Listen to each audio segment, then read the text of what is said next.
Okay, buterevu nkwaniriza nate ku Focus TV nze ade Wilberforce Kilime Muyanja waliyo kubeera ng'oje kumidde kwonna wosinzira bali mu Uganda abali mu East Africa wamune Africa wonna wosinzira.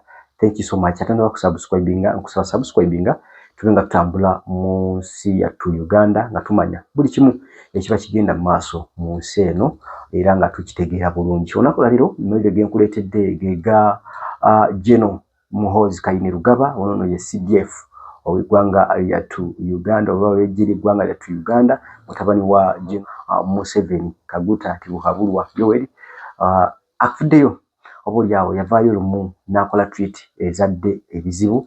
Nakoze story eno nengezaako okulaga obunkenke obwaliwo US embassy ng'evuddeyo ne posing emirimu gyayo okutuusa nga bino bitereezeddwa. Olunaku lwaleero ne Senate Jim Rich onono ye Senate owa US naye avuddeyo n'akakasa nti embeera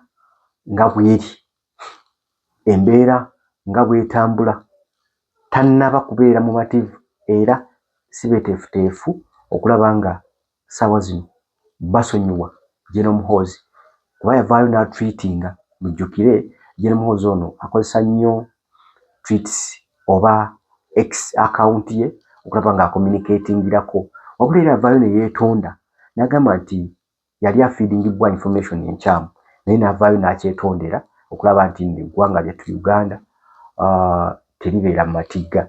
Wabula Senator ono yavuddeyo ye n'abiwakanya n'agamba ekintu kino kyalimu omupango kyali kigenderere era nga mujjukire nabagambye nti benefits oba ebyo Uganda byefuna mu USA bye bisinga obungi than ate USA oba US byefuna muffe.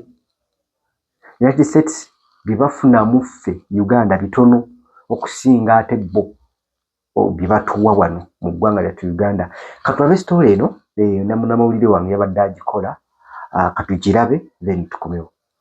Mubaka obwasooka yali yeye ayimiriza alagire ntwagenda kubawo okuyimirira enkwatagana y'eggwanga erya Uganda na America naddala embassy oba ntegeera embassy ya Uganda n'eggwanga erya America. Wabula n'agattako nti n'operation ezaali mu Somalia zaali zijja kukola ki zigenda kukomaawo. Wabula mu apology yategeeza nti nno waliwo abaali misinforminze era avaayo n'atugamba nti I want to apologize to our great friends the United States for my earlier tweets that I have now deleted. I was being fed with wrong information. I have spoken with the US ambassador to our country and everything is okay. We are going to continue our military cooperations as usual. So, netulowooza nti ensonga ya kisajja kikulu era okuggwekoze eki ewedde. Kakati mu America waliwo Senate for Foreign Relations committee era nga ye chairman waayo amanyiddwa nga Jim Risch omukulu oyo. Kakati Jim Risch oyo agenda abali ku X alaba post yali ekoleddwa omukutu gwa Daily Monitor retweetinga Daily Monitor yali postinze apology ezaali zikoleddwa CDF. Kakati omukulu ono akwata tweet eyo agiretweetinga nga commentinga ku apology eyali ekoleddwa CDF. Ategedde bulungi era nga avayo ng'agamba Commander at Kainerugaba has crossed a red line. Abuluganda bagambye atya alinnye asusiwe ekikuwaakoma n'agenda n'agamba and now the US must reevaluate its security partnership, which includes sanctions and military cooperations with Uganda. The president's son and likely successor cannot just delete tweets and issue hollow apologies. The US will not tolerate this level of instability and recklessness when American personnel, US interests, and innocent lives in the region are at stake. Tibamanyira kubetondera ayagala apology fana netya omukulu ono liisi ngakambuwadde nnyo omuntu wabanga ayogedde nti bamufeedinze information enfu neyetonda kiki lwaki aba amaanyi atuteekako maki mangi. Kakati okuva olwo CDF yabadde akola ki yasirika era navaamu kiki kigambo. Kakati walo wobeerawo n'ogamba ndoza luno bosi yalwesonyiye ffe katulukole ki katulwambale kakati akola ng'omwogezi w'amagye Kano Chris Magezi yavuddeyo era ku mutimbagano gwe gumu ku response yali ishi naye n'amuddamu namugamba mugenda tukanga bannange ekiwandiiko ekyo nga bw'okirengera obuwanvu bwakyo Kulisi yavuddeyo n'agamba nti Uganda is a sovereign and independent country. The people of Uganda expressing themselves in a free and fair democratic elections recently re-elected President Yoweri Kaguta Museveni and other leaders to lead them for the next 5 years. Alikulisha amutegeeza ensonga gwe. It was an overwhelming mandate in which the president obtained 72% electoral backing. The UPDF pays allegiance to the President of the Republic of Uganda and the sovereign decision made by the people. Therefore, threats intimidation by a foreign power in our country's internal affair is an outdated colonial tactic that will be vigorously resisted, especially coming from a Kolodi senator katino fa visa we futandisa okukaba nagatako nagamati Uganda and the US have a strong history of cooperation across many fields including in defense and security, health and education and so on.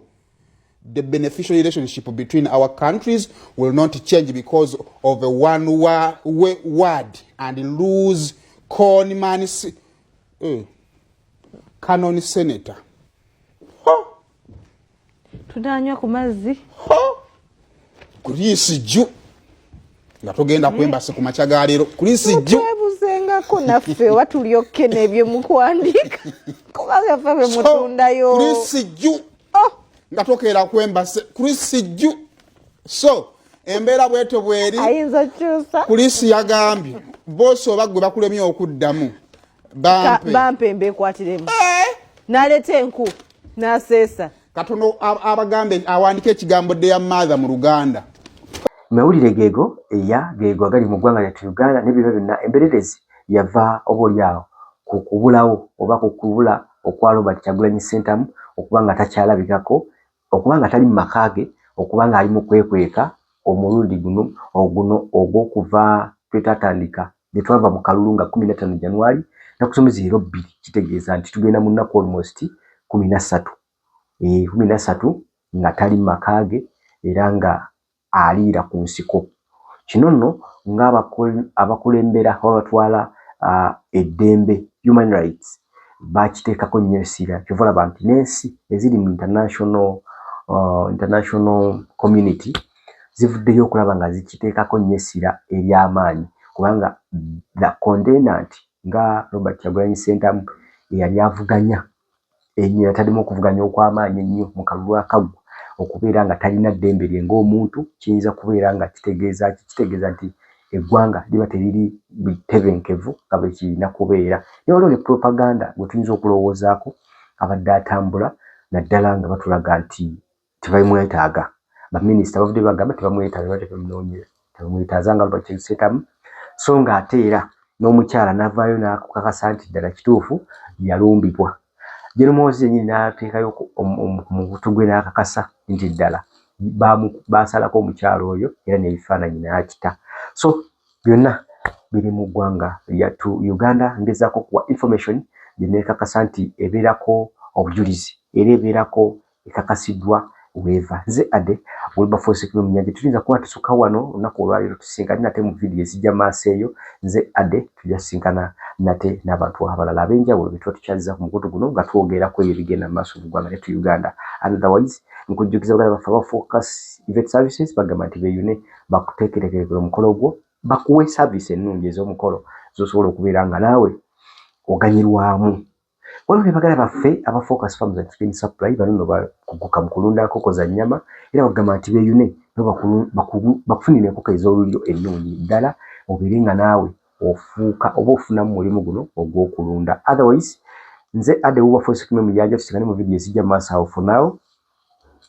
Kusubscribinga ku Focus TV bingi